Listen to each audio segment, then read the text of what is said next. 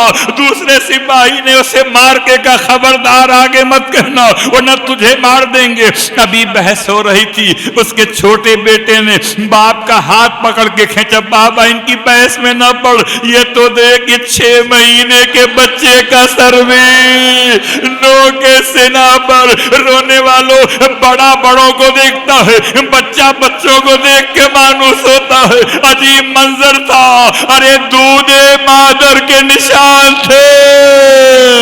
بچہ اتنا کم سن تھا کہ رضاعت کا زمانہ تھا، جب سلطن سے جدا کیا گیا۔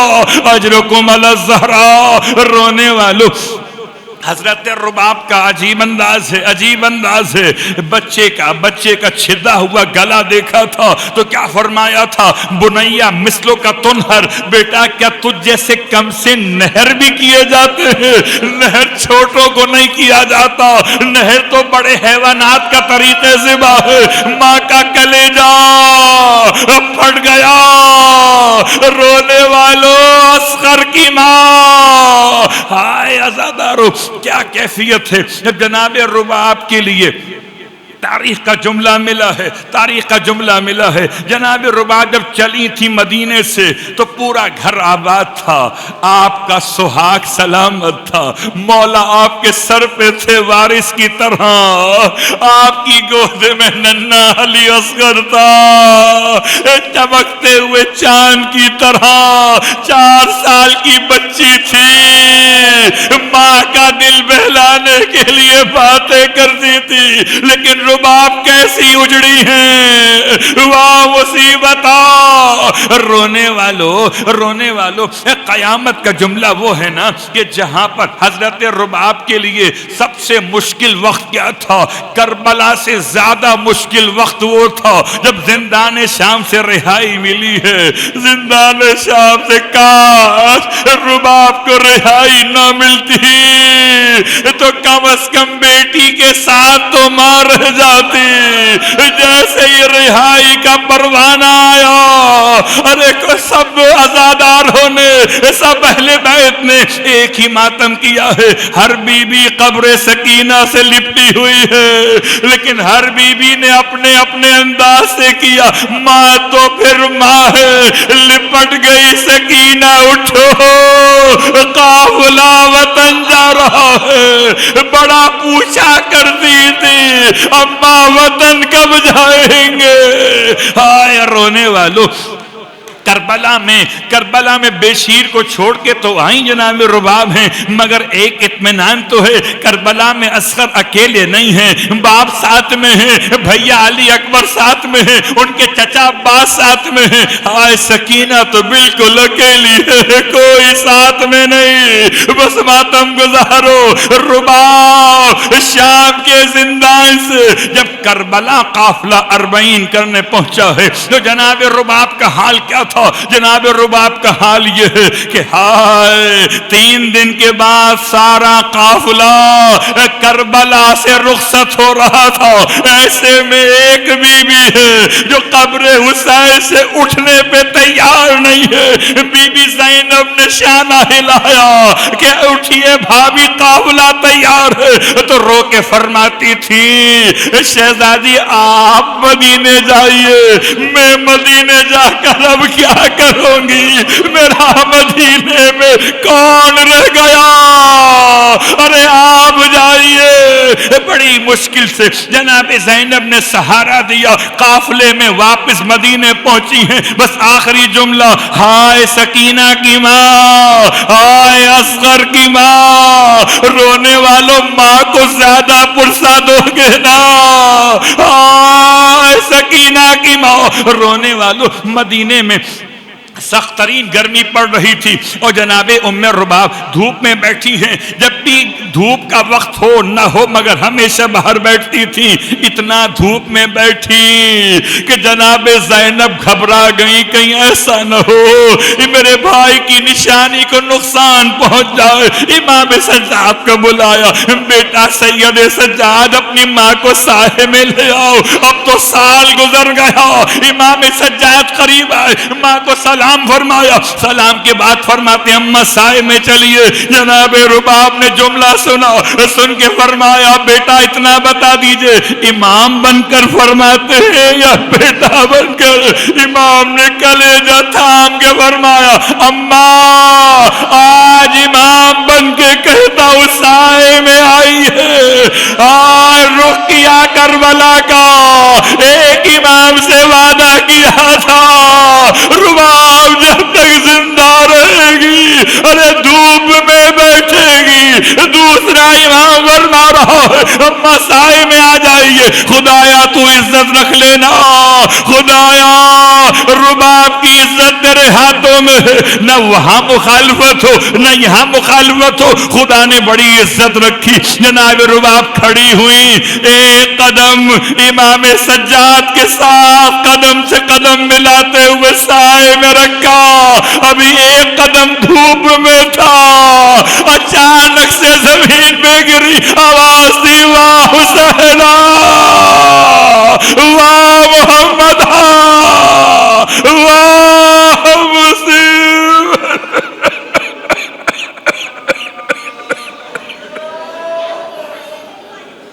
اللہ ولعنۃ اللہ علی القوم الظالمین. سیعلم الذین ظلموا ای منقلب ینقلبون. باراللہ واسطہ محمد و آل محمد کا ہماری اس عبادت کو اپنی بارگاہ میں قبول و مقبول فرما. باراللہ واسطہ محمد و آل محمد کا پروردگار تمام مانگنے والوں کی مرادیں پوری فرما. باراللہ واسطہ محمد و آل محمد کا میرے مالک امام سید سجاد کا واسطہ, جناب رباب کے مصائب کی شدت کا واسطہ. دونوں بچے باب الحوائج ہیں. 4 سال کی بیٹی بھی باب الحوائج ہے, 6 مہینے کا بیٹا بھی باب الحوائج ہے. پروردگار ان دونوں بچوں کا واسطہ تمام تر مشکلات و پریشانیاں دور فرما. امام زمانہ علیہ السلام کے ظہور میں تعجیل فرما, اور ہم سب کو امام علیہ السلام کے ادنا ترین خدمت گزاروں میں شامل فرما. سورہ فاتحہ کی التماس ہے اپنے مرحومین کے لیے, تمام ارواح مومنین مومنات کے لیے, خاص طور سے مرحومہ شگفتہ اعجاز بنت اعجاز حسین رضوی, سید اعجاز حسین رضوی ابن سید ناصر حسین رضوی, سید امیر فاطمہ, سید فدا حسنین جعفری, سید عشرت حسنین جعفری, فہمیدہ سلطان اور شوکت حسین, ان کے لیے تمام کے لیے الفاتحہ. بسم اللہ الرحمن الرحیم.